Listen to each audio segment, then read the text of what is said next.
Kaya pala ilang araw na wala si Singing Queen Eunice sa Itbulaga, dahil pala dito. Sorry ni Anjo, hindi tinanggap ng mga Dabark ads, pagsasampa ng kaso ng Itbulaga, itutuloy pa rin kaya. Talaga namang muli na naman ngang gumawa ng ingay si Anjo sa social media, hindi sa bagong paninira nito, kundi ang tinawanan nga ng marami na bigla ang realizations nito, na mali daw ang ginagawa niyang paninira, at pananakit ng ibang tao sa social media. Isang panibagong katatawanan na naman nga para sa mga netizens ang ginawa ni Anjo sa kanyang interview kay OG Diaz, matapos nga ang mga sinabi nito sa kanyang interview.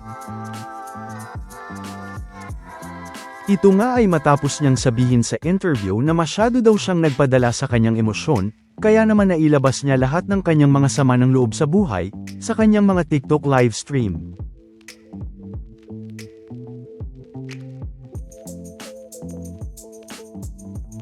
Dagdag pa nga nito, na nag-e-enjoy daw kasi siya na maglabas ng kanyang mga sama ng loob sa kanyang social media, dahil ang mga kausap lang naman daw niya dito, ay ang mga tao lang naman daw na nanonood sa kanyang live stream. At hindi naman daw niya alam na kakalat sa iba't ibang mga social media platforms, ang lahat ng kanyang mga sinabi.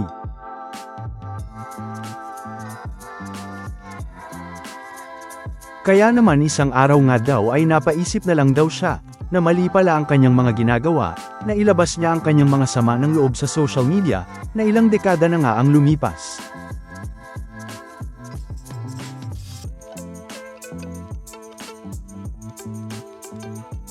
Pero kung titignan nga, ay bago niya na-realize na mali ang ginagawa niya ay halos umabot nga muna ito ng halos isang buwan, dahil matatanda ang una nga niyang ginawa ito noong pagpasok pa lang ng November, na kung saan ay sunod-sunod nga niyang binanatan ng Itbulaga, ang TVJ at ang iba pang Dabark ads nang walang tigil.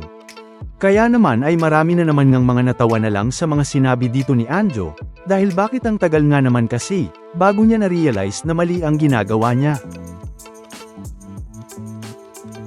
Sa pagpapatuloy nga ng interview, ay natatawa pa nga niyang sinabi dito, na marami pa daw siyang istorya na nakatago, kung ikukumpara nga daw kay OG Diaz.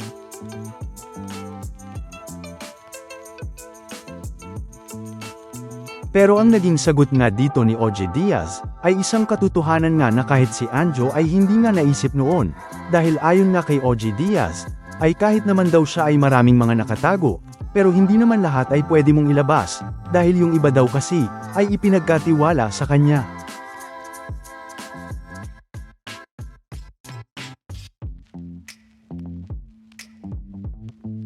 Na kung saan ay sinabi nga nito na, kahit naman ako marami din naman akong nakatago, hindi naman lahat pwede mong ilabas. Yung iba kasi ipinagkatiwala sa'yo, yung iba kasi nangyari sa harap mo, pero, nagtiwala sila na hindi makakalabas. Na isang napakagandang ang paliwanag, para sa salitang tiwala at pagtitiwala, na hindi nga nagawa dito ni Anjo, na tila sapul nga siya sa sinabi ni OG Diaz dito. Paliwanag pa nga dito ni Anjo, na hindi naman daw siya nagpapapansin, dahil mahilig lang daw siya mag-interact, at dito na rin nga siya nag-sorry. Na kung saan ay sinabi nga dito ni Anjo na, hindi ako nagpapapansin, ako'y mahilig lang mag-interact. Nagkataon lang, I'm sorry, na ilabas ko yung mga naitatago kong damdamin noon. Pero, ganun na nga lang ba yun, hihingi lang ng sorry si Anjo, pagkatapos ng mga ginawa niyang sunod-sunod na pagbanat sa Itbulaga, TVJ at mga Dabark ads, ganun na rin sa iba pang personalidad.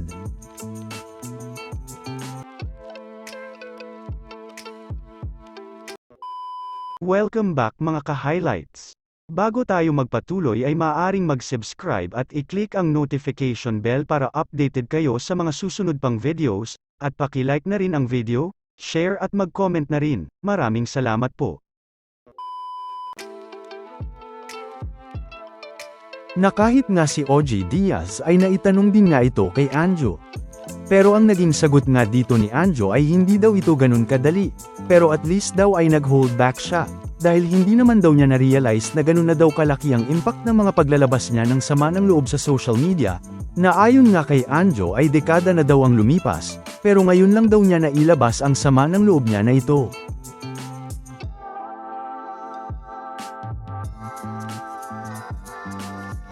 Pero nang mapag-usapan na nga ang pagsasampa nga ng kaso ng Itbulaga laban kay Anjo, na napag-usapan na rin nga natin, ay maiintindihan daw niya ito kung sakaling ituloy pa rin daw ng Itbulaga ang pagsasampa ng kaso laban sa kanya.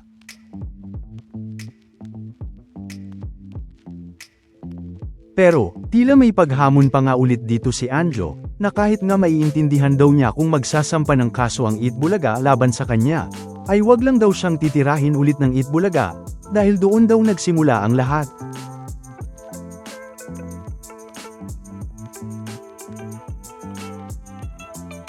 At ang isa pang ang tanong na ikagugulat nga ng lahat ang naging sagot ni Anjo, ay nang maitanong na nga si Anjo dito, kung siniraan daw ba siya ni Jose Manalo noon, para nga naman niya sabihin noon na si Jose Manalo ang isa sa pinakamasama ang ugali sa Itbulaga, at tinawag pa nga niyang ahas.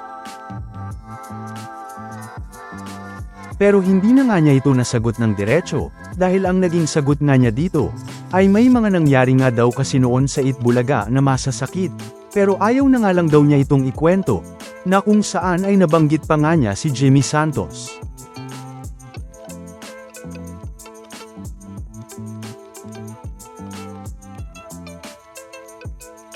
Na kung titignan nga, ay hindi na nga niya nasagot kung bakit binanata niya si Jose Manalo sa social media, dahil ang paliwanag nga dito ni Anjo, na nabuhay lang daw kasi ang mga alaala niya at mga nangyari noon, na inamin pa nga niya na dapat daw ay hindi na niya inilabas pa ang mga sinabi niya.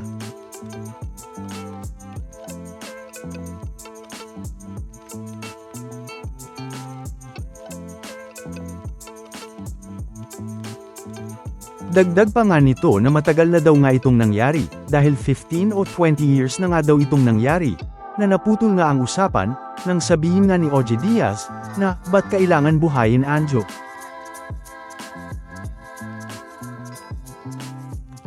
At ang naging sagot nga lang dito ni Anjo, na naalala lang daw niya kasi ito, dahil matagal na nga daw kasi itong nakatanim sa kanya.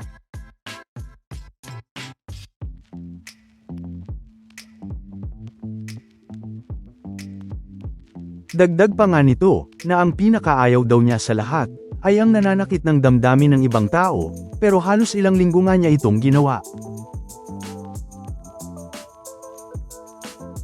Kaya naman, ay umani na naman nga ito ng iba't ibang mga reaksyon mula sa mga netizens, gaya na nga lang ng magkaiba nga daw ang paglalabas ng sama ng loob at paninira.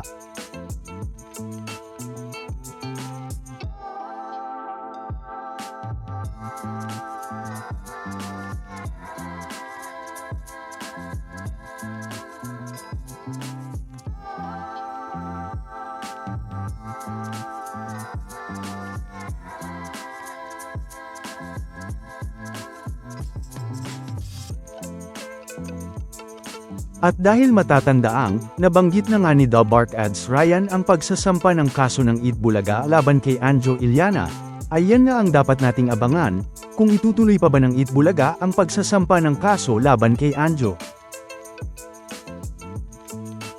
Pero kung ang nakakarami nga ang tatanungin, ay gusto nga nilang makasuhan si Anjo, na matatanda ang 91% nga ang nagsabing gusto nilang makasuhan si Anjo, sa ginawa nating poll voting noon. Na kung saan, ay makikita pa nga ang bonding time ng The Bark Ad sa Facebook post na ito ni Riza May, na kung saan ay makikita pa nga si Mr. T.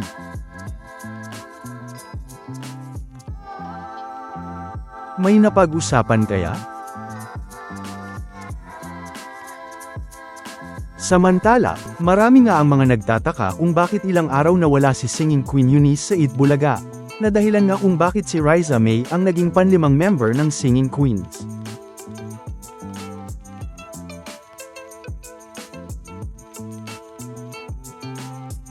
Na kung saan, ay makikita ngang nasa Korea ito ng ilang mga araw, ito nga ay kung pagbabasehan ang kanyang mga social media accounts.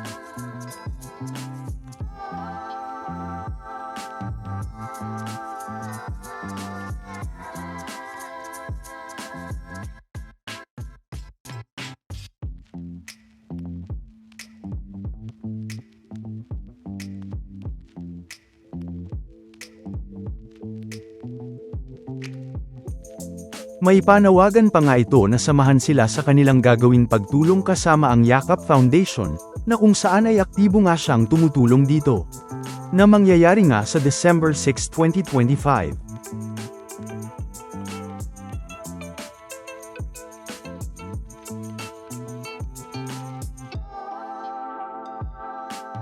Samantala, ano naman ang mga masasabi nyo patungkol sa mga napag-usapan natin sa video na ito?